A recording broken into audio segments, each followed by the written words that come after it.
من لا نبي بعده وعلى آله وأصحابه الذين هم أوفوا عهدا الذين هم مفاتيح الرحمة ومصابيح الغرام. أما بعد فأعوذ بالله من الشيطان الرجيم. بسم الله الرحمن الرحيم. ولمن خاف مقام ربه جنتان. صدق الله العظيم.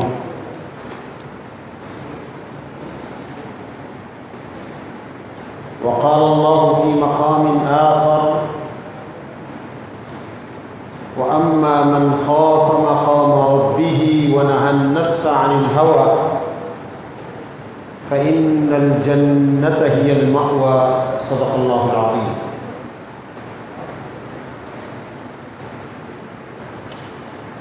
چودہ سو 42 ہجری کے رمضان المبارک کی آج بابرکت 23ویں شب ہے.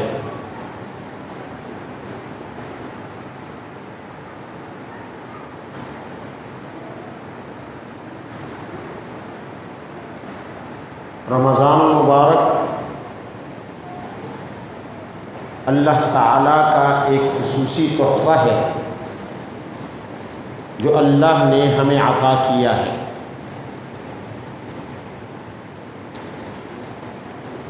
بس افسوس یہ ہے کہ ہم اس نعمت کی جس طرح قدر کرنی چاہیے تھی اس طرح قدر نہ کر سکے.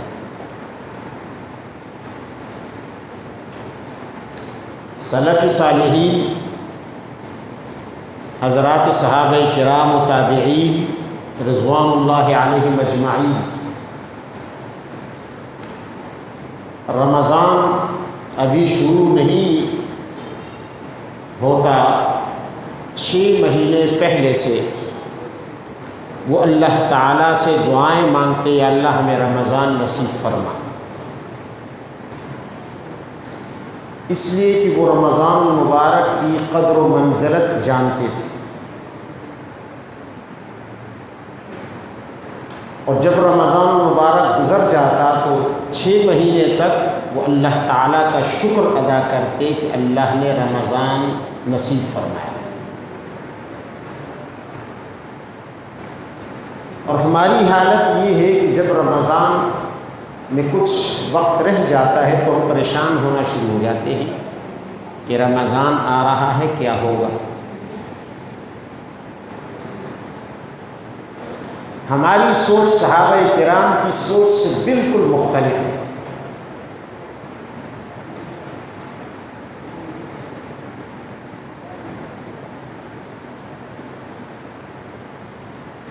اس لیے کہ ہم رمضان المبارک کی قدر و منزلت کو نہیں سمجھتے.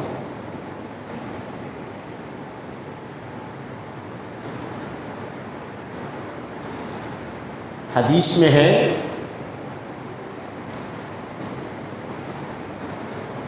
رمضان کی قدر و منزلت اللہ تعالیٰ کے نبی نے بیان فرمایا لو اراد اللہ ان يعذب امت محمد ما اعطاهم رمضان وقل هو اللہ احد.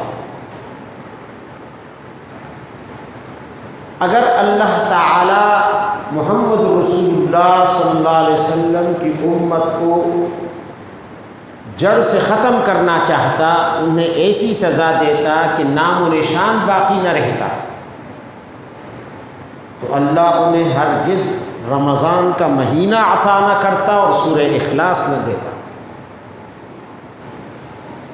نہ انہیں رمضان عطا کرتا، نہ انہیں سورۃ اخلاص ملتی. یہ رمضان اور یہ سورہ اخلاص جو قرآن کی ایک چھوٹی اور مختصر سورت ہے،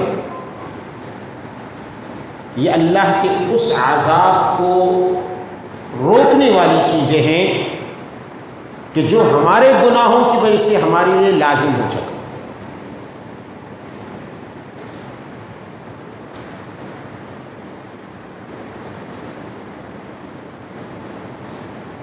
ہم کیا سمجھتے ہیں کیا ہمارے گناہ جو دن بدن اس زمین پر بڑھتی جا رہی ہے، کیا یہ گناہ کم ہیں ان گناہوں سے جو گزشتہ قوموں سے سرزد ہوئے؟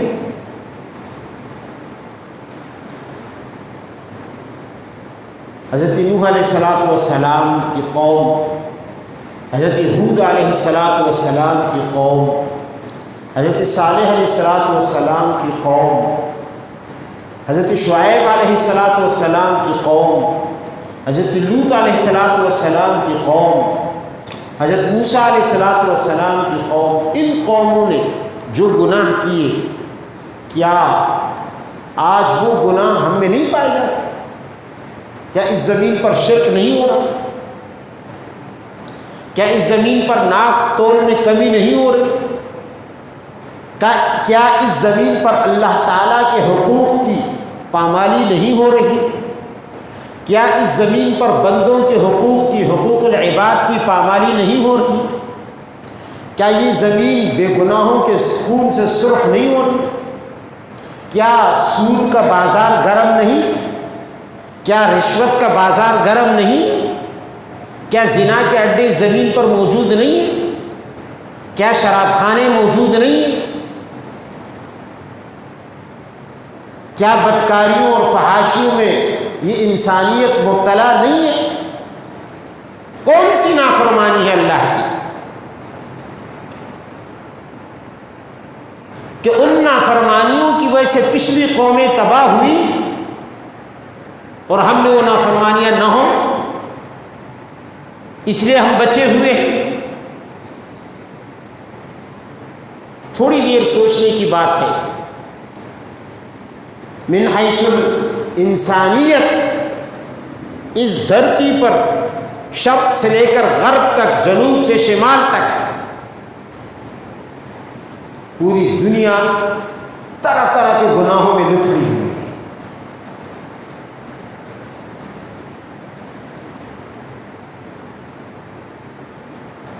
اس کے باوجود اللہ کا عذاب روکا ہوا ہے تو ضرور کوئی وجہ ہے نہیں،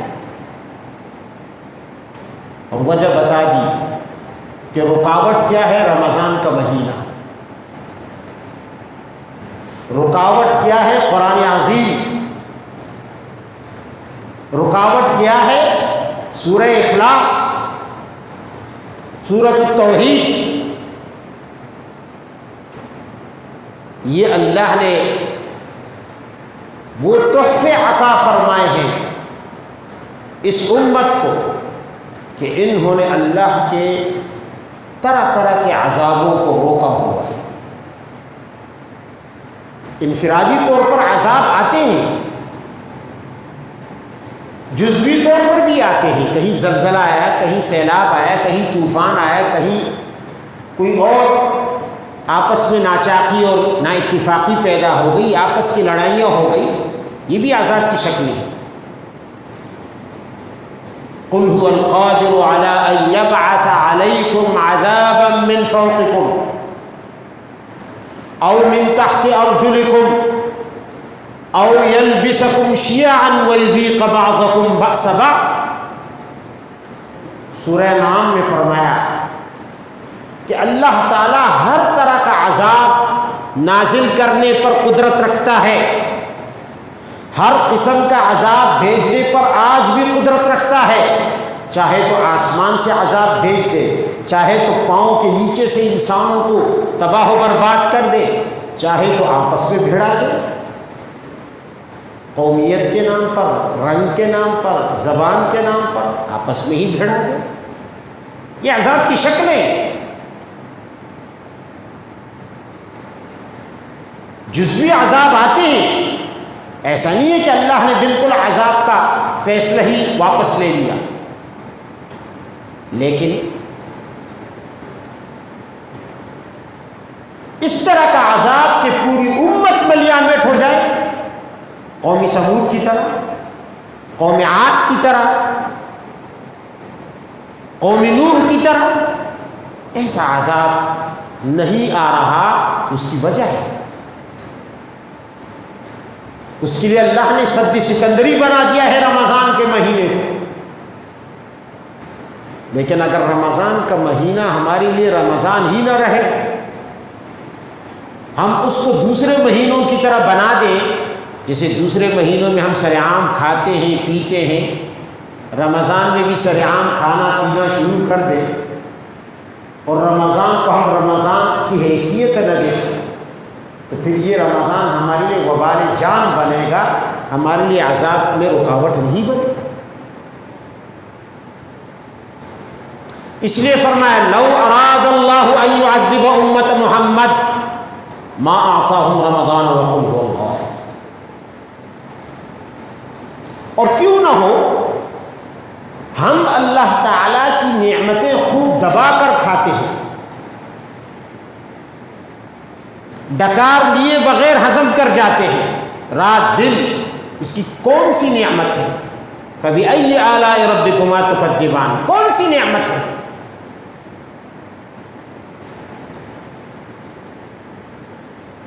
جس سے ہم فائدہ نہیں لے رہے. اور پھر اس نعمت کا جو حق ہے شکر کہ ہم وہ ادا کر رہے ہیں.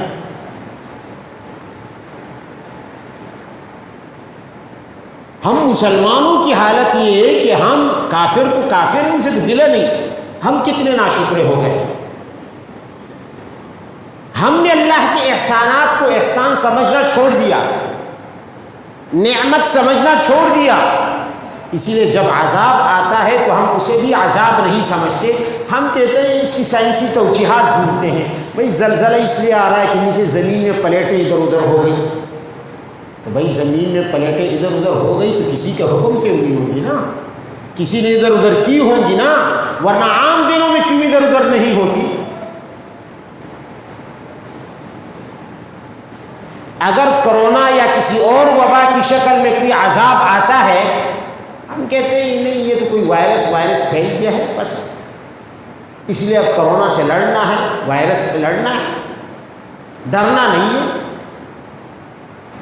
یعنی ہم نے اللہ تعالیٰ کے عذاب کو بھی سائنسی توجیحات کے سپرد کر دیا. اس لیے اب عبرت کیسے پیدا ہو، تبدیلی اور انقلاب کیسے آئے گا، فکر کیسے تبدیل ہوگی، گناہ کیسے رکیں گے. ہم اللہ تعالیٰ کی نعمتوں کو نعمت نہیں سمجھ رہے، تو اس کی ناشکری کو بھی ناشکری نہیں سمجھتے. ہم سے زیادہ تو یہ بے زبان مخلوق اچھی ہے. بعض علماء تصوف نے ایک روایت بیان کی ہے، ایک عجیب. زمین نے اللہ تعالیٰ کو شکایت کی غیرت میں آ کے، کہنے لگی یا رب، قالت الارض یا رب ائذن لی ان اخسف ابن آدم، بارے الہا مجھے اجازت دیجیے میں انسانوں کو زمین میں دھنسا دوں. آپ حکم کریں. آپ نے پہلے بھی حکم کیا، میں نے تعمیل کی ہے. آپ نے حکم دیا قارون کو دھنسا دے، تو ہم نے قارون کو اس کے خزانوں سمیت نگل لیا. زمین کہتی ہے یا اللہ میں نے نگل لیا. فخسفنا به وبداره الارض فما كان له من فئة ينصرونه من دون الله. ہم نے زمین کو اس کے محلات سمیت زمین میں دھنسا، قارون کو محلات سمیت زمین میں دھنسا دیا.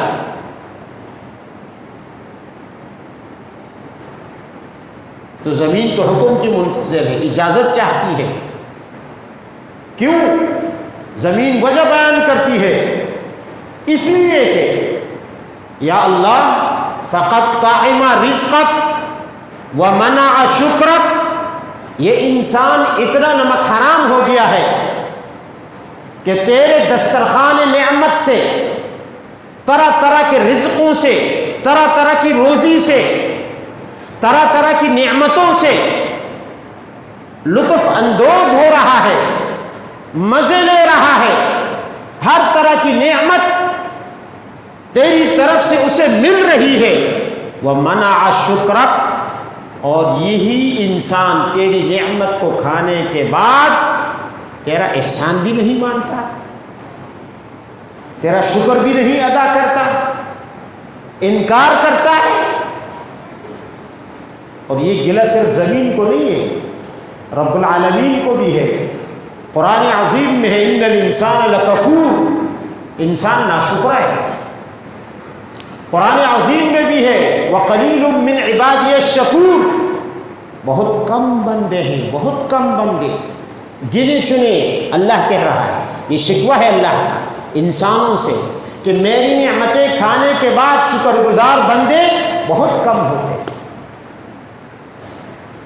وہ تو قارون کی طرح انسانوں کی اکثریت سمجھتی ہے کہ جب قارون کو کہا کہ شکر ادا کر اور تجھ پر اللہ تعالیٰ کے جو حقوق ہیں اور اللہ نے بندوں کے جو حقوق تجھ پر مقرر کیے ہیں، اللہ کے حکم کے تحت ان کو ادا کر، ہر صاحب حق کو اس کا حق دے، ہر حقدار کو اس کا حق دے۔ یہ ہے اللہ کی اس دی ہوئی دولت کا شکر، اس کے احسان کا بدل کہ تو اللہ کے حقوق کو بھی ادا کرے اور اللہ کے بندوں کے حقوق کو بھی ادا کرے۔ تو قارون نے کہا جاؤ جاؤ مولویو، انما اوتیتہ علی علم عندی، یہ تو میرا اپنا ہنر ہے، میرے ہاتھ کی محنت ہے، میری خون پسینے کی کمائی ہے، میں کیوں دوسروں کو دوں؟ مجھے کیا پڑی ہے کہ دوسروں کے حقوق ادا کروں؟ یہ تو میں نے اپنے بازو کے بل پر، اپنی طاقت کے بل پر یہ دولت کمائی ہے، مجھ پر کسی کا کوئی احسان نہیں ہے، مجھے کسی نے نہیں دی ہے، یعنی میں نے محنت کی ہے، میں نے تجارت کی ہے، میں نے کاروبار کیا ہے۔ قرآن عظیم میں اس کے جملے موجود ہیں، جب اہل علم نے، علماء نے، قال الذین اوتوا العلم ویلکم ثواب اللہ خیر لمن آمن وعمل صالحا فلا یلقاها الا الصابرون۔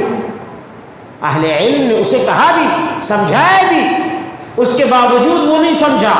اس نے کہا یہ مجھ پر کسی کا احسان نہیں، کسی رب کا احسان نہیں، کسی پروردگار کا احسان نہیں، میں کیوں اس کے حکم مانوں؟ میں نے اپنی ہنر سے، اپنی دانش سے، اپنی چالاکی سے، اپنی ذہانت سے، اپنے تجربے سے یہ دولت کمائی ہے، لہذا مجھ پر کسی کا کوئی حق نہیں۔ تو آج کا انسان بھی زبان حال سے ہی کہہ رہا ہے، جو زبان حال سے زمین نے اللہ کے حضور شکایت کی۔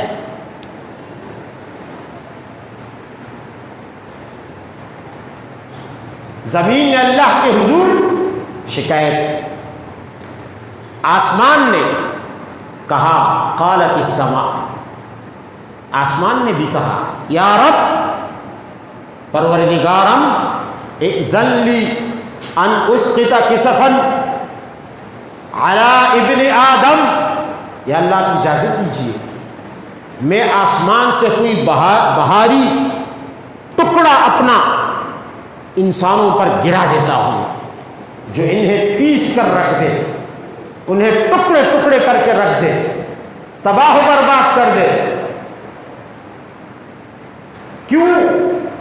آسمان نے شکایت کی یا اللہ یہ انسان بڑا ناشکرا ہے، فقط طعم رزقک ومنع شکرک، یہ تیرا رزق کھاتا رہتا ہے لیکن ایک لمحہ بھی تیرا شکر ادا نہیں کرتا۔ اتنا احسان فراموش ہے یہ انسان، اتنا احسان فراموش۔ یا اللہ یہ زندہ رہنے کا حقدار نہیں ہے، یہ زمین پر چلتے پھرتے رہنے کا حقدار نہیں ہے۔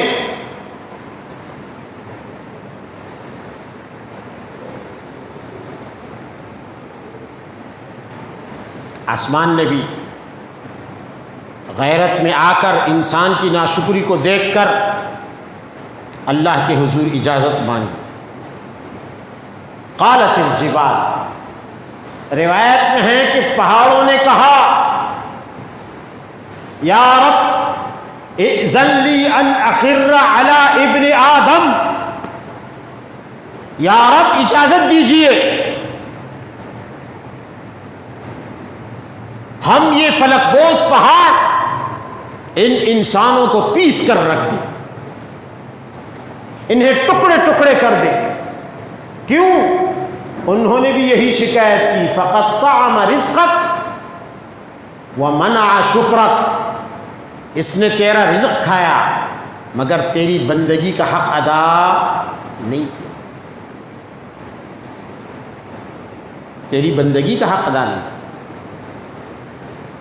ہونا تو یہ چاہیے تھا کہ ان کی ذات پر تیرے احکام نافذ ہوتے، ان کی حکومت ان کے گھر پر تھی تو ان کے گھر پر تیرے احکام نافذ ہوتے، ان کی حکومت فیکٹری میں ہے تو فیکٹری میں ان کے احکام تیرے احکام نافذ ہوتے، ان کی حکومت محلے پر ہے تو محلے میں تیرے احکام نافذ کر دیتے، اگر ان کی حکومت صوبہ میں ہے تو صوبہ میں تیرے احکام نافذ کر دیتے، اگر ان کی حکومت ملک پر ہے تو یہ پورے ملک میں تیرے قوانین جاری کر دیتے. یہ تیری بندگی کا شکر ہوتا. لیکن فرد سے لے کر ملک تک ہر جگہ تیری نافرمانی ہو رہی ہے، تیرے احکام اور قوانین کی دھجیاں اڑائی جا رہی ہیں، تیرے دیے ہوئے احکامات کو نظر انداز کر دیا جاتا ہے،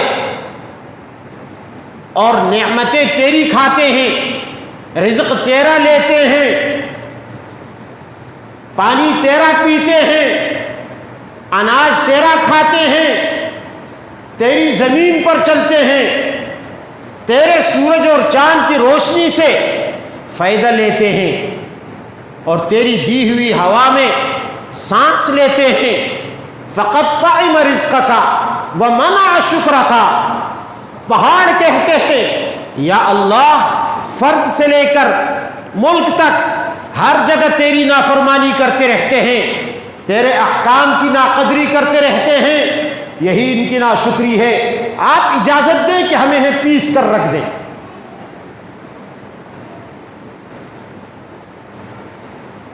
قالت البحار، سمندروں نے کہا یا رب اذن لی ان اغرق ابن آدم، یا اللہ آپ اجازت دیں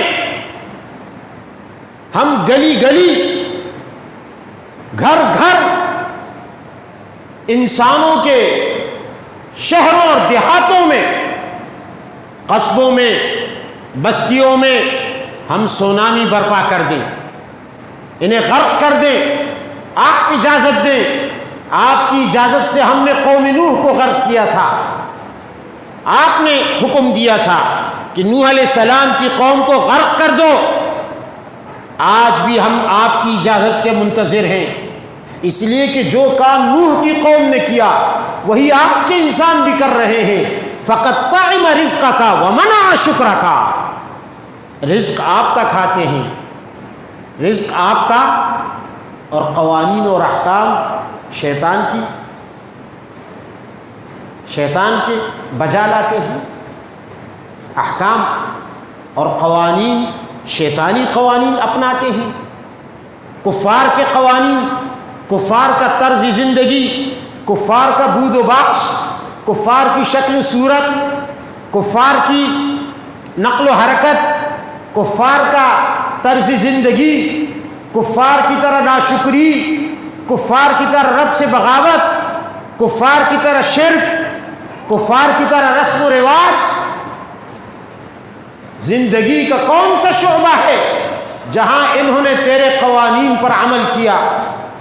شادی اپنی مرضی سے، غمی اپنی مرضی سے، کاروبار اپنی مرضی سے، معیشت اپنی مرضی سے، حکومت اپنی مرضی سے، گھر کا نظام اپنی مرضی سے، اور پھر کہتے ہیں کہ جی ہم تو مسلمان، ہم تو کلمہ گوئے، ہم تو کلمہ پڑھنے والے ہیں۔ صرف کلمہ پڑھنے سے انسان چھوڑ دیا جائے گا؟ احسب الناس ان یترکوا ان یقولوا آمنا، سورہ عنکبوت میں فرمایا کیا لوگ یہ سمجھتے ہیں کہ کلمہ پڑھ لیں گے اور چھوٹ جائیں گے؟ وہم لا یفتنون، اور ان کا امتحان نہیں ہوگا۔ وَلَقَدْ فَتَنَّا الَّذِينَ مِن قَبْلِهِمْ، پچھلی قوموں نے بھی کلمے پڑھے تھے لیکن ہم نے ان کا امتحان لیا۔ فَلَيَعْلَمَنَّ اللَّهُ الَّذِينَ صَدَقُوا وَلَيَعْلَمَنَّ الْكَاذِبِينَ، ہم نے سچوں کو الگ کر دیا، جھوٹوں کو الگ کر دیا۔ کس نے سچا کلمہ پڑھا، کس نے جھوٹا کلمہ پڑھا؟ یہ نماز عبادت بھی ہے، امتحان بھی ہے۔ یہ رمضان، یہ روزے عبادت بھی ہے تو امتحان بھی ہے۔ یہ زکوٰۃ عبادت بھی ہے تو امتحان بھی ہے۔ یہ حج عبادت بھی ہے تو امتحان بھی ہے۔ یہ جہاد عبادت بھی ہے تو امتحان بھی ہے۔ ایک طرف عبادت کا پہلو ہے، دوسری طرف امتحان کا پہلو ہے کہ کون انہیں ادا کرتا ہے، کون ان سے اعراض برتتا ہے، پہلو تہی کرتا ہے۔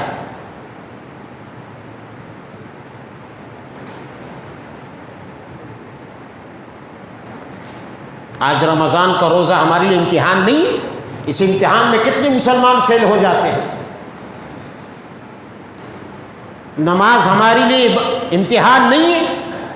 کتنے لوگ ہیں جو صبح کی نیند قربان کر کے مسجد کی طرف آتے ہیں؟ کتنے لوگ ہیں جو عصر کے وقت کاروبار چھوڑ کے مسجد کی طرف آئیں؟ امتحان، بہت سخت امتحان ہے۔ آج زکوٰۃ ہمارے لیے امتحان نہیں؟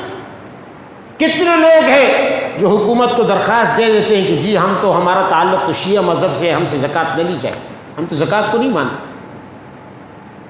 شیعہ نہیں ہوتے۔ کتنے لوگ ہیں جو حج باوجود اس کے کہ کروڑوں پتی ہوتے ہیں لیکن کہتے ہیں ہمارے پاس وقت نہیں ہے حج کے لیے، امتحان میں فیل ہو جاتے ہیں۔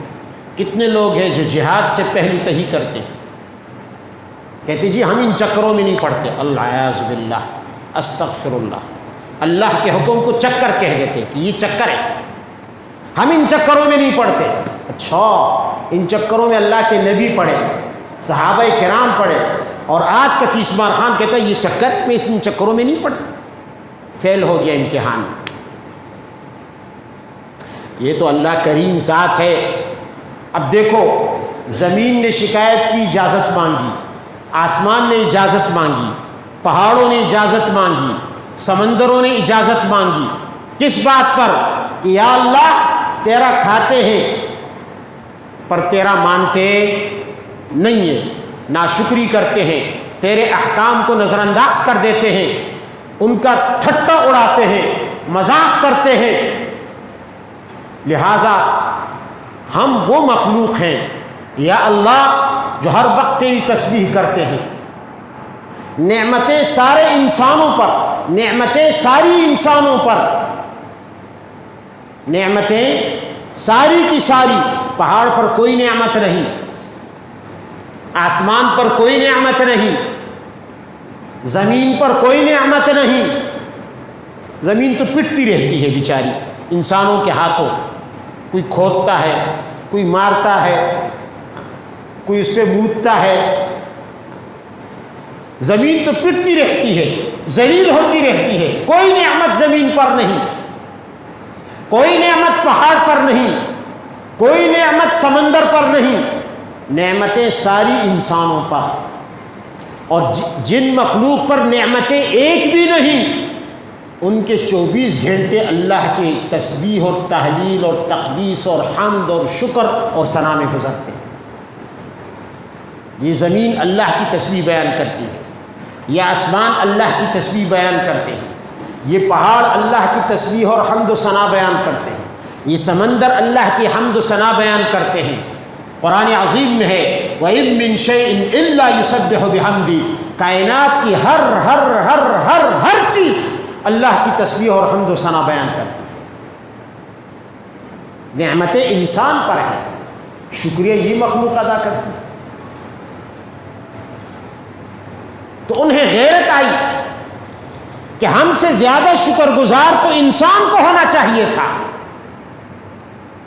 ہم سے زیادہ تسبیح و تحمید و تقدیس و تحلیل، حمد و ثنا انسانوں کی زبانوں پر ہونا چاہیے تھی، اس لیے کہ نعمتیں جتنی ہیں ساری انسانوں کے لیے ہے۔ خلق لکم ما فی الارض جمیعا، زمین میں جو کچھ ہے میں نے تمہارے لیے پیدا کیا۔ سخر لکم ما فی السماوات والارض، آسمانوں اور زمینوں میں جو کچھ ہے تمہارے تابع کر دیا۔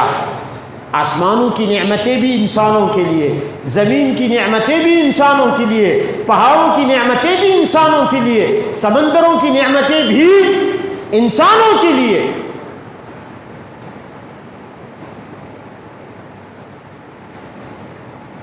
تو غیرت کا تقاضا تو یہی ہے کہ پھر ایسی ناشکری مخلوق کو زندہ نہیں چھوڑنا چاہیے، لیکن کیا کہا جائے، کیا تصور بھی نہیں ہو سکتا اس کے کرم کا، کہ کیا حد ہے اس کے کرم کی۔ وہ کریم ذات، وہ رحیم ذات، وہ رحمان ذات یہ سب کچھ برداشت کر لیتی ہے، ہماری ساری ناشکریاں، ہماری ساری شرارتیں، زمین و آسمان کی یہ فریاد، پہاڑوں اور سمندروں کی یہ فریاد سننے کے باوجود اس کی طرف سے جو جواب آتا ہے وہ بڑا عجیب جواب ہے، جو انسانوں کے منہ پر تھپڑ بھی ہے، جھنجھوڑ دینے والا جواب ہے، انسانوں کو ہلا دینے والا جواب ہے، بشرطے کہ کسی کے دل میں احساس ہو، حساس دل رکھتا ہو، وہ لرز کر رہ جائے۔ رب العالمین جواب دیتا ہے، اے پہاڑوں، اے سمندروں، اے آسمان، اے زمین، دعونی وخلقی، چھوڑ دو مجھے اور میری اس مخلوق کو، میں جانوں اور یہ جانے۔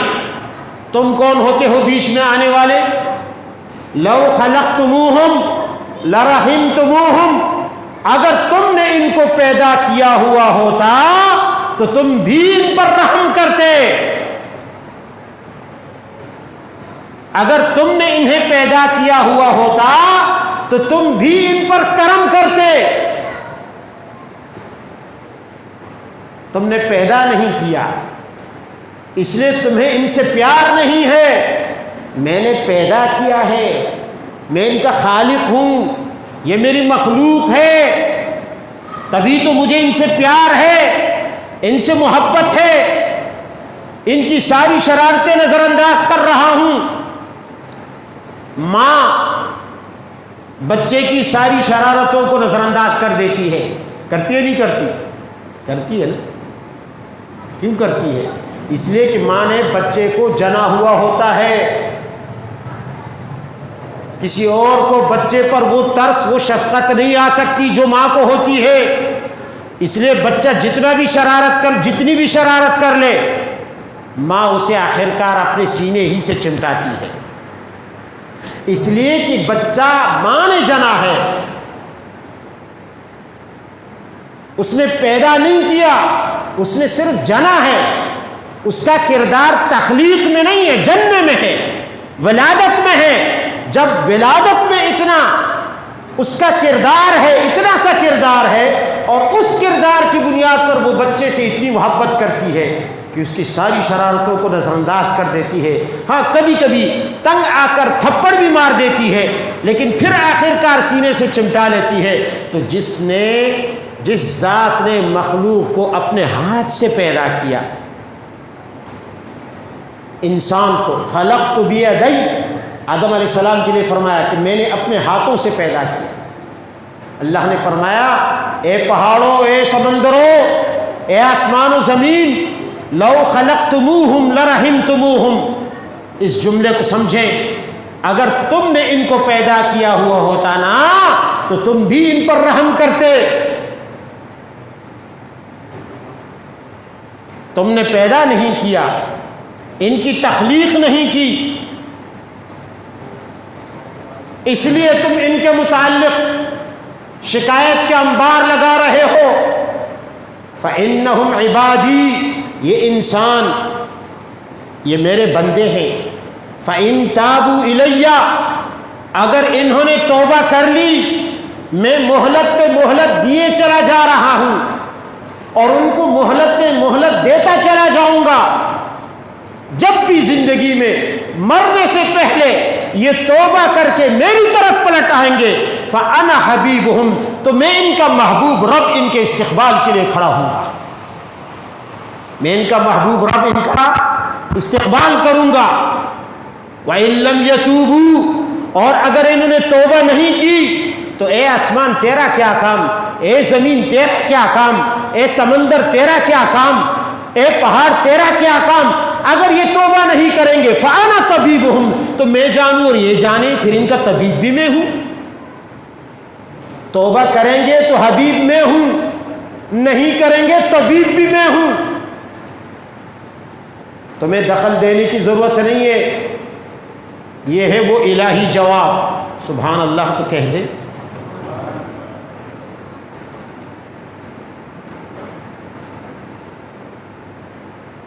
آج ہم انسان اپنے گریبان میں جھانک کر سوچیں، ہم نے اللہ کی نعمتوں کا کیا حق ادا کیا؟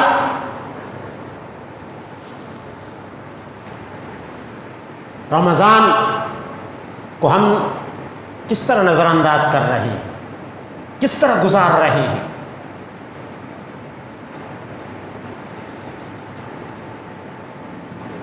رمضان اس طرح گزارا جاتا ہے جس طرح ہم گزارتے ہیں۔ رمضان المبارک کا مہینہ یہ تو عبادت کا سیزن ہے، ہم نے تجارت کا سیزن بنا دیا۔ رمضان آخرت کمانے کا سیزن ہے، ہم نے اسے دنیا کمانے کا مہینہ بنا دیا۔ اور پھر ہم اللہ تعالیٰ سے یہ امید رکھیں کہ اللہ تعالیٰ ہم پر اور کرم کرے، تو یہ تو ہماری نااہلی ہے۔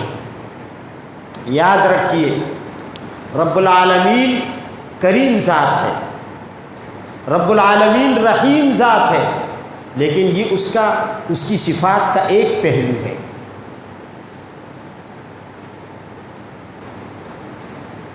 اس کی قہاریت، اس کی جباریت، اس کا انتقام، یہ بھی اس کی صفات ہے۔ اور آج کائنات میں ہم دیکھتے ہیں کہ خالق کائنات جب اپنی رحمانیت کا اظہار کرتا ہے تو ساتھ ساتھ اپنی قہاریت کا اظہار بھی کرتا ہے۔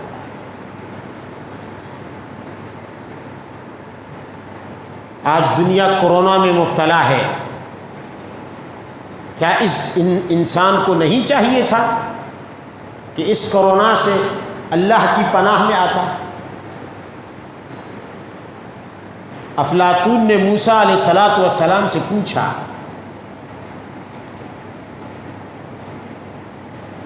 کہ آسمان کمان بن جائے، آسمان کمان بن جائے اور اللہ کے عذاب یہ تیر بن جائیں اور انسان نشانہ بن جائے اور اللہ اس تیر کو چلانے والا بن جائے، تو انسان کے لیے پناہ کی جگہ کہاں ہوگی؟